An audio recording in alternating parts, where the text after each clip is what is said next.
자, 이번 시간에는 관료제에 대한 두 번째 이야기를 해보도록 하겠습니다. 지난 시간에는 자발적 결사체에 대해서 배웠었죠. 자발적 결사체는 어, 구성원들이 자신들의 의지를 가지고 어떤 이익단체나 시민단체 또는 동호회활동에 참여하는 것을 의미했습니다. 따라서 자신들이 직접적으로 참여를 했기 때문에 굉장히 열의가 높고 소속감도 강하고 자부심도 강하고 또 시간과 돈, 에너지를 투입할 자세들이 되어 있죠.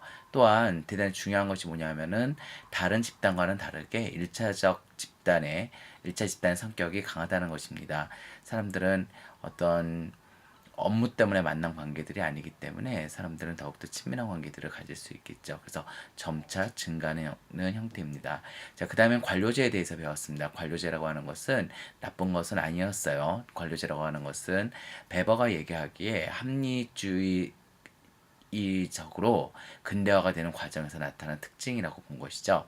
기업이라든지 군대, 학교 등을 살펴보게 되면 대단히 그 위계가 잘 잡혀 있고 체계가 잘 잡혀 있고 어떤 업무를 하는데 대충 일정한 것이 아니라 오랜 시간 동안 다듬어진 매뉴얼에 의해서 규약과 절차에 맞춰서 하게 되고요. 그 다음에 오랜 시간 동안 이 어떤 조직에 몸을 담다 보면 그 사람들은 능력이 생기고 기여도가 크기 때문에 연공서를 중시하고 굉장히 안정적인 관계를 가져갈 수 있다고 했죠. 하지만 이제 문제가 발생합니다. 이제 이번 시간에는 그 얘기를 할 거예요. 관료제가 어떤 문제가 있고 어떤 현대사회에 맞지 않는 점이 있으며 따라서 새롭게 등장하는 새로운 형태는 무엇이 있는지 우리 이야기해 보도록 합시다. 자, 지난 시간에 관료제의 의미는 대규모 조직을 합리적이고 효율적으로 관리하는 것이라고 얘기했었죠. 업무가 분화되고 전문화되고 권한과 책임이 위계에 서열화되어 있고 규약과 절차에 따른 업무 수행을 하게 되고 연공서열에 따른 보상과 승진의 차등이 있다고 얘기했어요. 이것을 다시 강조하는 이유는 제가 외우지 못해서가 아니라 어, 그 이런 특징이 바로 단점으로 작용하기 때문에 그래요. 자, 관료제 장점은 이렇게 얘기했었죠. 분업 원리가 있었고, 그래서 높은 효율성이 있었고, 업무 처리의 표준화가 있었고, 따라서 안정적으로 조직을 운영할 수가 있었고, 규약과 절차에 따른 업무를 하게 되고, 따라서 업무가 안정적이고 지속적으로 될 수 있었고, 업무의 규범이 명확하고, 따라서 조직 갈등을 줄일 수 있다고 얘기했었어요. 근데 요거가 그대로 단점으로 나타나게 됩니다.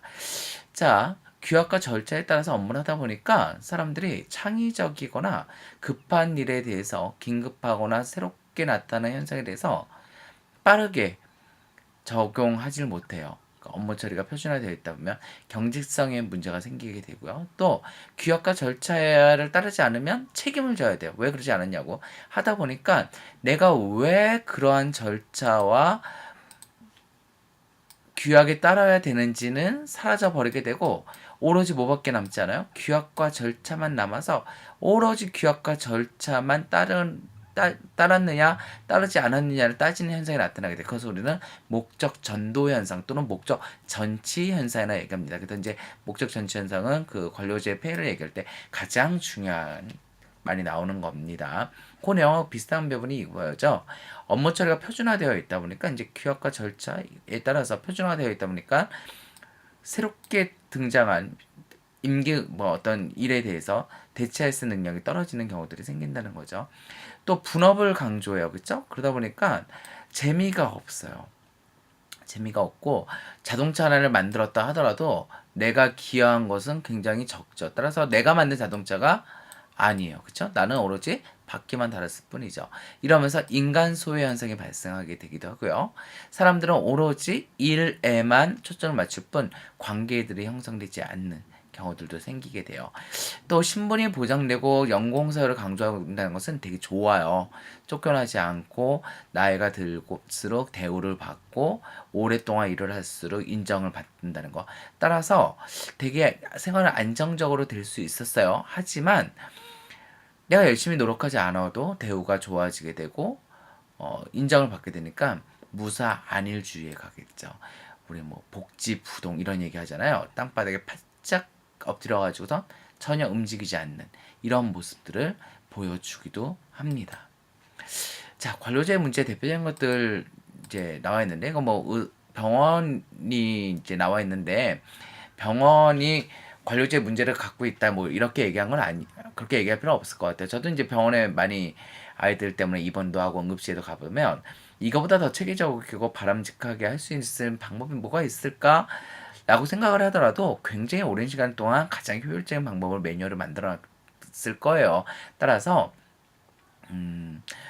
뭐 딱히 이것을 어떻게 뜯어 고쳐야겠다 이런 생각이 잘 그런 아이디어가 잘 떠오르지 않아요. 하지만 응급실에 제가 이제 저 아이를 데려가게 되면 처음에 간호사가 오고요. 그다음에 어 먼저 이제 어떤 현상 때문에 왔는지에 대해서 첫 번째 의사가 오고 좀 이따 두 번째 의사가 오고 그다음에 이제 최종적으로 이제 담당 의사가 오게 되는데 그 세 번의 의사들이 오는 경우가 하는 게 거의 다 비슷해요. 그래서 당장 애가 많이 아파 있는 사람보다는 답답하죠.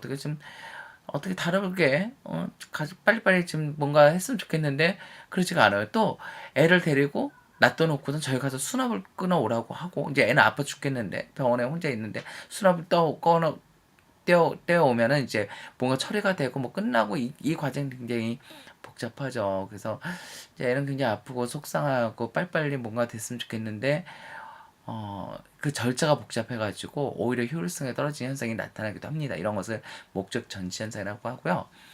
여기는 뭐냐면 이제 승진이 되려면 여기 젊어 있는 사람들은 능력이 있고 어떤 성과를 많이 보여줬다 하더라도 올라가기가 되게 힘들죠. 누가 올라가게 돼요? 들어온 횟수가 많이 쌓여 있는 사람이 올라가게 돼요. 따라서 조직의 경쟁력이 약해지겠죠. 왜냐면 실력 있는 사람이 위에 책임 있는 일을 못하게 되니까 복지부동의 태도를 보이는 무수 안일주의가 나타날 수 있습니다. 이런 것들이 관료제의 문제예요. 따라서 관료제를 해결하기 위한 방법으로 등장한 것이 탈관료제 현상입니다. 자, 탈관료제 현상이라고 하는 것은 관료제의 한계와 문제점을 개선해서 관료제를 좀 바꾸려고 하는 움직임이에요. 왜 그러냐면 자, 생소한 말이긴 한데 탈산업사회가 됐어요. 산업사회를 벗어났다라는 뜻이죠. 후기 산업사회라는 말을 쓰기도 하고요. 포스트 산업사회, 포스트라는 말은 이제 탈이다, 뒤다, 이제 이렇게 얘기를 하는데 벗어났다고 볼 수도 있고 산업사회 다음이라고 할 수도 있는데 산업사의 특징은 뭐냐면 거꾸로예요. 소품종 대량 생산이었어요. 이거 쓰기 힘드네요. 그쵸? 그러니까 이런 컨베이어 벨트 안에서 사람들이 동그랗게 있어가지고 하던 일들을 똑같이 계속 하게 되면 엄청나게 많은 양을 아주 빠른 시간 내에 생산이 되는 거죠. 그리고 자기들은 이제 분업화가 되어가지고 더 하던 일만 계속 하는 거죠. 그러면 제품의 종류는 똑같겠죠. 이게 바로 많은 양을 적은 종류의 많은 양을 생산했던 것이 산업사의 특징이에요. 그런데 갈수록 재미가 없는 거예요. 뭐가 재미가 없어요? 남들하고 똑같은 것을 갖고 싶지가 않은 거예요. 사람들의 개성이 다르게 되고 요구가 달라지게 되고 맞춤형이 필요하게 된 거죠. 그래서 이러한 형태의 조직은 이런 형태의 생산성은 좀 달라지게 돼요. 그러면 어떻게 다양한 품종을 어떻게 똑바로 만들 것인가에 대한 고민들이 시작이 되는 거죠. 그랬을 때 과거와 같은 대량 생산체 시대는 아니다라고 하는 반성이 나오게 돼요. 따라서 조직을 좀 유연하게 가고요. 수평적인 의사결정 구조를 가짐으로써 상명하달이 아니라 그 밑에 있는 의견이 위로 잘 도달할 수 있도록 그런 구조 이런 것들이 필요하게 됐고요. 그 다음에 능력과 성과로 승진과 임금 수를 결정하는 것이 효율성도 가져올 뿐만이 아니라 그 조직의 건강하고 경쟁력을 키울 수 있다라고 하는 지적이 나오게 되어 따라서 등장한 것이 다양한 탈관료제 조직입니다. 아메바 조직은 이제 그림이 잘 보이지 않을 수 있는데요. 이게 하나의 아메바에게 이 아메바라고 하는 것은 기업 내에 있는 조직이에요. 그런데 이 아메바 조직끼리 서로 거래도 하고요.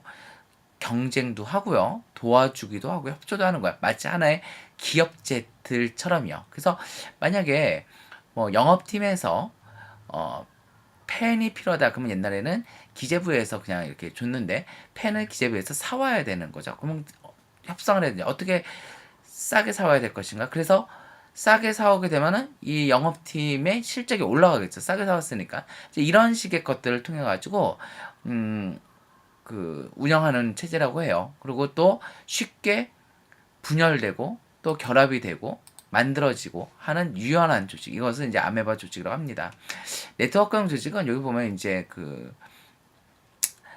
재무팀, 제조업팀, 서비스 이런 팀들이 이렇게 있는데 각각의 분야들의 전문가들이 평등하게 의사결정에 참여해가지고 가장 효율적인 일, 프로젝트 C, D 이런 그런 것들을 효율적으로 운영하는 것을 네트워크형 조직이라고 하는 거예요. 그러니까 서비스팀, 뭐 제조 판매를 담당하는 팀, 대무팀이 다 서로 나눠지는 것이 아니라 아주 긴밀하게 연결이 돼가지고서 운영이 되는 거죠.